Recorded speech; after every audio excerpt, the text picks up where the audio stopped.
வழி நினதடி தொழுதவர் உதைத்தவர் விதைத்தவர்க்கெல்லாம் நிறைமணி தந்தபடி உனக்கு பல்லாண்டு பல்லாண்டு பல்லாயிரத்தாண்டு நான் பாடத்தான் வேண்டும். தாயே தமிழே வணக்கம், தாய்ப்பிள்ளை உறவுமா உனக்கும் எனக்கும், நமக்குள் எத்தனை இணக்கம் வளர அத்தனை பேருக்கும் என் பணிவான வணக்கம்.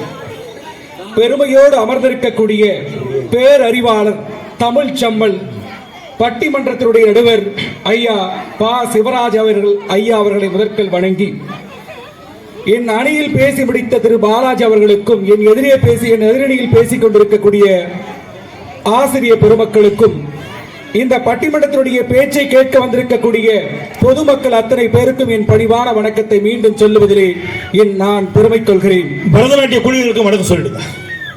புதியதாக வந்திருக்கக்கூடிய பரதநாட்டிய குழுவினருக்கும் அவர்களை வருக வருக நெஞ்சார்ந்து நான் வரவேற்று மகிழ்கிறேன். ஐயா அவர்களே, நடுவர் அவர்களே, ஆன்மீகத்தை பெரிதும் போற்றியவர்கள் ஆண்களா பெண்களா என்ற தலைப்பு. இந்த தலைப்பை நான் பார்த்து படித்த உடனே ஆண்கள் தான் என்று முடிவு செய்து விட்டேன். அதுதான் நியாயமானதும் கூட. ஒரு ஓட்டப்பந்தயம் வைக்கிறோம், அந்த ஓட்டப்பந்தயத்தில் முதலாவதாக யார் வருகிறாரோ அவர்கள் தான் வெற்றியாளர்கள். ஒரு போட்டி நடக்கிறது, அந்த போட்டியிலே முதலாவதாக யார் வருகிறார்களோ அவர்கள் தான் வெற்றியாளர்கள் என்று சொன்னால், இந்த தலைப்பில் கூட ஆன்மீகத்தை பெரிதும் போற்றுபவர்கள் ஆண்களா பெண்களா என்றால் முதலாவதாக ஆண்கள் தான் இருக்கிறார்கள் என்று சொன்னால் ஆண்கள் தான் இதில் வெற்றியாளர்கள் என்பதை நடுவர் அவர்களுக்கு நான் சுட்டிக்காட்ட விரும்புகிறேன். நடுவர் அவர்களே, இந்தியாவில் மிக அதிகமான கோயில் உள்ள மாநிலம் தமிழ்நாடு. கிட்டத்தட்ட 79,174 கோயில் இருக்கிறது. அந்த 79,154 கோவில்களும் குருக்களாகவும் பூசாரிகளாகவும் இருந்து கடவுளை தரிசிப்பது யார் என்று சொன்னால் அங்கே ஆண்கள் மட்டும்தான். ஏதோ ஒரு சில இடத்தில் மட்டும்தான் பெண்கள் இருக்கிறார்கள். இதிலிருந்தே தெரிகிறது கடவுளுக்கும் ஆணுக்கும் ஒரு சொந்தம் இருக்கிறது. நல்லா கேட்டுக்கணுங்களா? கடவுளுக்கும் ஆணுக்கும் ஒரு பந்தம் இருக்கிறது. என்ன ஒற்றுமை இருக்கு தெரியுமா நடுவர்களே? ஆணும் கருப்பு, கடவுளும் கருப்பு, ஆனால் இரண்டுமே நெருப்பு. யாரும் சீக்கிரம் நெருங்கிவிட முடியாது. ஏன் தெரியுமா? சின்ன வயசுல என்ன கரியன்னு சொல்லுவாங்க. எனக்கு அப்போது புரியவில்லை, பொருள் புரியவில்லை நடுவர்களே. கரியன் என்றால், கரி என்றால் யானை, அன் என்றால் ஆண்மகனுக்கே உரிய சொல். ஆக கரியன் என்றால் ஏனை அழகுடையவன். நடுவர்களே, உங்களையும் சேர்த்துதான் நான் இதை சொல்ல விரும்புகிறேன். இதற்கு முன்பாக சித்ரா பேசினாங்க. சித்ராவினுடைய பேச்சு குயில் மாறி இருக்கும், கேட்டுட்டே இருக்கலாம்னு தோணும். இந்த சித்ராவின் குரல் எப்படா முடிப்பாங்கன்னு தோணுச்சு. அப்படி இருந்தது. அதாவது அவங்க சொல்றாங்க, காலையில சுக்கிரபாதத்தோட தான் எழுப்புறாங்களாம். இங்க இருக்கிறவங்க எல்லாம் யாரெல்லாம் அந்த மாதிரிலாம் உங்களுடைய பிள்ளைகளையும் புருஷமார்களை எழுப்புறாங்க, யாராச்சும் ஒரு ஆள் கை துப்பு, எந்திரிய மேல டைம் ஆச்சு, எந்திரிய மேல போய் தண்ணி குடி, போய் பிள்ளைகளை பாரு, அதை இதை சொல்லி காலையில டென்ஷன் ஆரம்பிச்சாங்கன்னா வேலைக்கு போயும் அந்த ஆள் அதே டென்ஷன்ல இருப்பான்.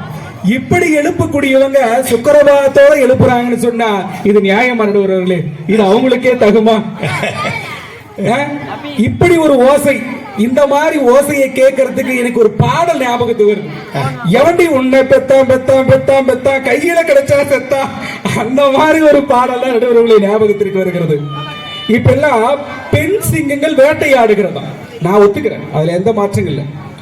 திருமணத்திற்கு முன்பு எல்லா ஆணும் ஆண் சிங்கமாக தான் இருந்தான்.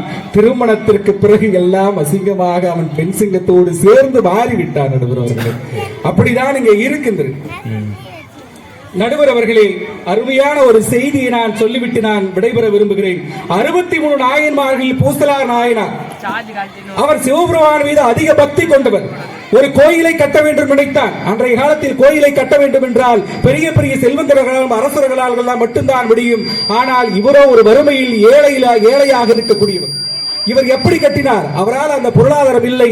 அதனால் தன் உடலை ஆலயமாக வைத்து உள்ளத்திலே கோயில் கட்டிய பெருமை ஆண்களுக்கு உண்டு என்றால் எப்போதும் இன்றும் என்றும் ஆண்கள் தான் ஆன்மீகத்தை வளர்த்துக் கொண்டிருக்கிறார்கள். அவர்களே, 2000 ஆண்டுகளுக்கு முன்பாக இருந்த வள்ளலார் வாடிய பயிரை கண்டபோதெல்லாம் வாடினேன் என்று சொன்னார். அதாவது ஆன்மீகம் என்பது கடவுளுக்கு நேரடியாக போய் எந்த விதமான ஒரு நல்ல விஷயங்களையும் செய்ய வேண்டிய அவசியம் இல்லை. ஏழை எளிய மக்களுக்கு நல்லது செய்தாலே போதும், நேரடியாக அது கடவுளுக்கே செய்தமாறு என்று சொன்னானே. தாயும் ஆனவன், தாயும் அவனே, மாணவனும் அவனே, அதனால் அவன் தாயும் அவனாக மாறுகிறான். வள்ளலார் அவர்கள் அருமையான ஒரு பாடலை இங்கே நான் சுட்டிக்காட்ட விரும்புகிறேன். ஒருமையுடன் எனது திருமலரடி நினைக்கின்ற உத்தமர்தம் உறவு வேண்டும். உள்ளொன்று வைத்து புறமொன்று பேசுவார் உறவு களமாக வேண்டும். பெருமை பெரும் எனது புகழ் பேச வேண்டும். பொய்மை பேசாதிருக்க வேண்டும். பெருநெறி பிடித்து ஒழுக வேண்டும். மதமான பேய் பிடியாதிருக்க வேண்டும்.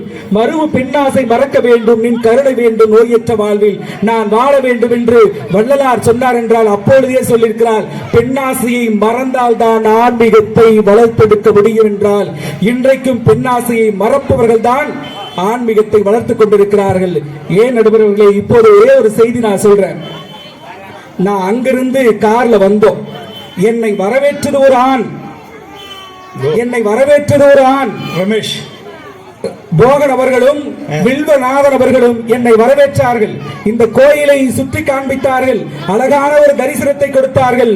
ஒரு ஆண் இன்னொரு ஆணுக்கு உறுதுணையாக மட்டுமில்லாமல் ஆன்மீகத்தையும் அனைவருக்கும் பறைசாற்றுகின்ற வகையில் என்னையும் அழைத்து அந்த கடவுளை தரிசித்தது ஒரு ஆண் தான்.